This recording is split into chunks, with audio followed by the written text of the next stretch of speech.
Okay, thank you everyone who came this morning for the live version of this seminar. It was a good time. A lot of requests after the seminar this Sunday morning of people who just missed it, didn't realize it was going to be just 15 minutes long, still want the information. So, what we're going to do is we're going to go through the seminar and we'll go through some of the more important information that we covered. Okay. Most of the people who were on the seminar this morning were civil servants expecting to receive a pension. If you are not a civil servant or you're not expecting to receive a pension, this video still may teach you something. Okay. You may find it interesting. You may want to stick around.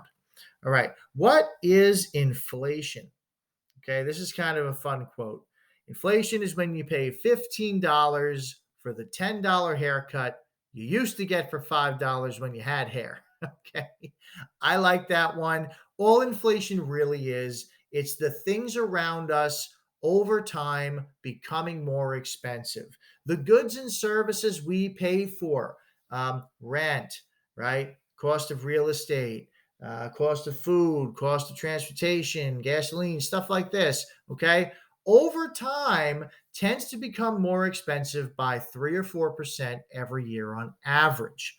Now, when you are receiving a pension, when you are receiving a fixed amount of money, inflation is the absolute biggest risk to your pension, besides potentially credit risk. That's another time, another seminar, right? But inflation is one of the biggest risks toward your pension, your wealth, your lifestyle, and your ability to live comfortably into your old age and provide for your family.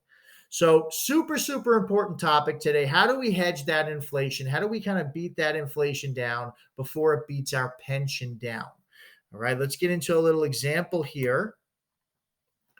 And this is a nice one. Okay, this is an easy one. Officer Hippo retires in 2022. His pension is $7,000 per month. Okay, inflation, we talked about what that is, averages 3.67% per year for the next 20 years. And that's the stat since 1960. Okay, so the guy retires in 2022. He does pretty well. He has a $7,000 per month pension. And over the next few years, inflation or the cost of goods around him gets more expensive. Okay. What is the purchasing power of Hippo's $7,000 monthly pension, let's say in 10 years, just to start? After 10 years, Hippo's $7,000 pension in today's dollars, okay, in today's dollars can buy 4816 worth of stuff. So $4,800 worth of stuff is a lot less than the $7,000 he started with. And don't get me wrong, when Officer Hippo gets his pension check in the mail, he still sees $7,000, still feels great. The issue is because everything around him has become more expensive, that $7,000 can only accomplish what $4,800 can today. Okay, so just something to think about. Things get more expensive. Do we want to get depressed? Do we want to look at 20 years? I don't know. After 20 years, his $7,000 pension now has $3,300 of monthly purchasing power. Again, that's at the average. Obviously, guys, today we're looking at 8% inflation. It's a very big problem, hopefully a very big short-term problem. And we're not going to get too into that. But typically, these things revert to the mean. Typically, or at least the past 50 years or so, the average has been around 3.5, 3.67, according to the U.S. Bureau of Labor Statistics. Okay, it's the best source you can get. So let's go back. His $7,000 pension 20 years later now can do $3,300 worth of purchasing power. That means the pension can afford less than half of what it used to. Still gets a check, still looks like $7,000. It can afford half of what, less than half of what it used to afford. And this is a very, very important risk to hedge when you're doing financial planning. When you're sitting with your fiduciary, we need to not only look at the cost of what you're going to be buying today, but how much will that stuff cost later? And will you be able to afford it? Okay. So what do? All right. Here's what Pio Hippo did in this example. When he retired in 2022, he built an inflation hedge with a portion of his assets. So what does all this stuff mean? Okay. The guy took 200 grand from either his 457, 401k, union annuity, final withdrawal, whatever he decided with his fiduciary was the right approach. Okay. And he invested that $200,000 and he makes an average return of 8% a year over time. So he's not a super, super aggressive guy, but his money is growing. He's getting a nice 8% return. And here's the great part: 20 years later, when his pension can do half of what it did 20 years ago, his assets are a lot bigger. He has effectively hedged inflation. Yeah, his account's now worth 900,000 instead of 200,000, right?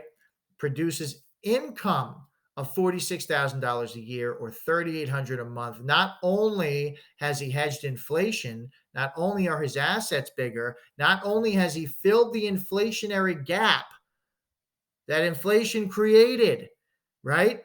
For his pension, but actually he's making a little more money.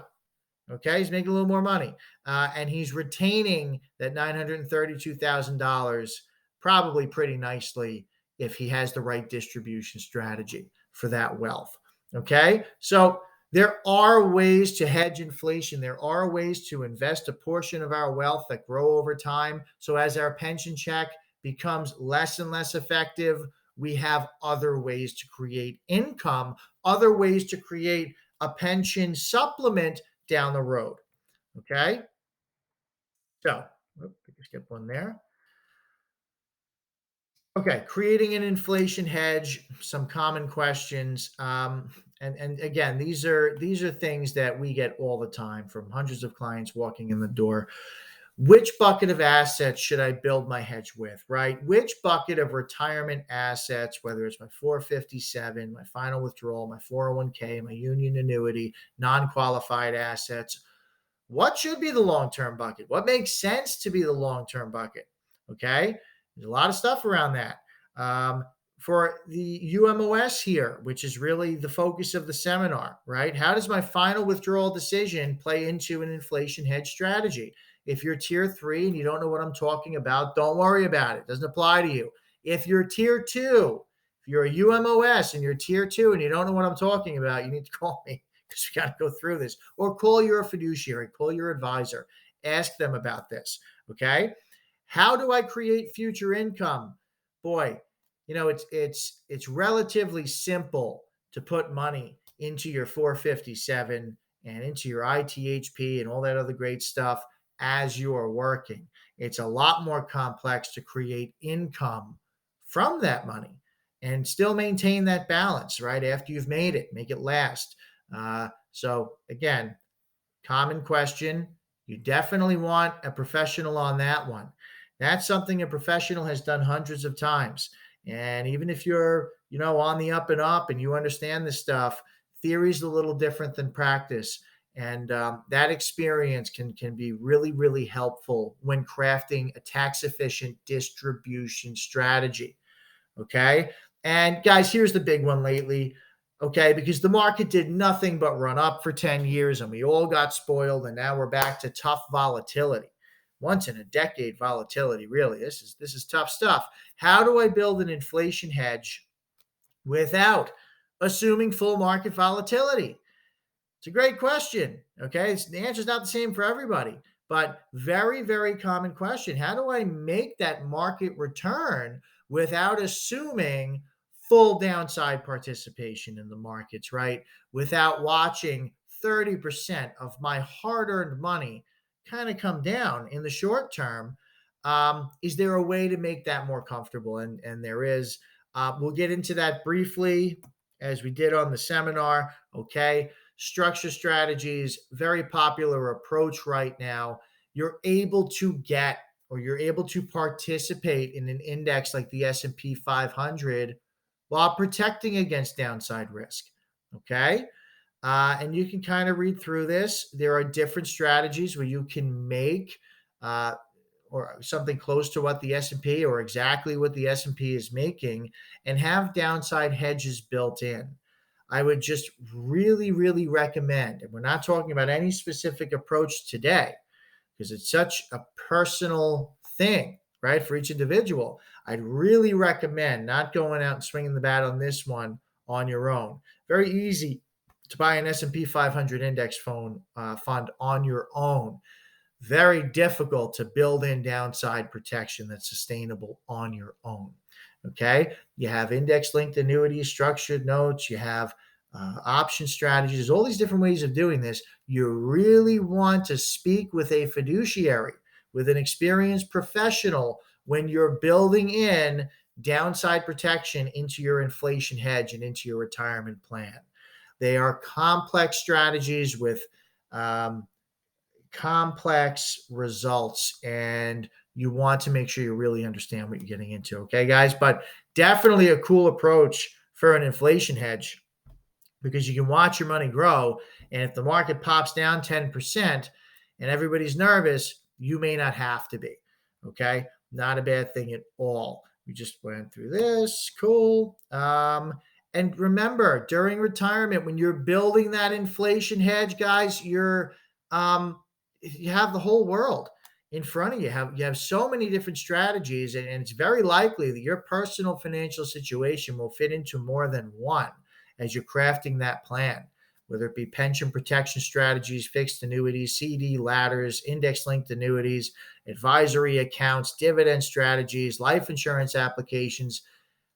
There's a lot to think about when you're building that inflation hedge. There's a lot of ways to fight inflation over time that match your risk tolerance and that match your goals. So speak with an advisor, call a fiduciary, somebody who has to put you first, and take your time with this decision. This is important stuff. All right. That's really the most important parts of the seminar today. Understanding what inflation is, understanding the drastic impact it can have on your pension, and understanding that with the right approach, there is something you can do about it. Okay, this is the first of the pension protection series. There's our information. Team of 5 advisors, very talented, experienced advisors. If you guys would like to swing by, that's cool.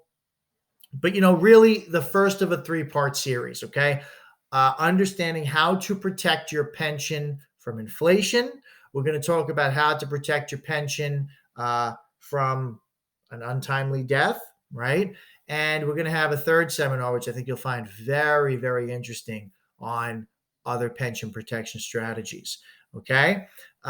Thank you for tuning in for this video. Thanks for letting me pull out the more important or more highlighted areas of today's seminar. And as always, if you have any questions, our door is open. Have a great day and be safe out there.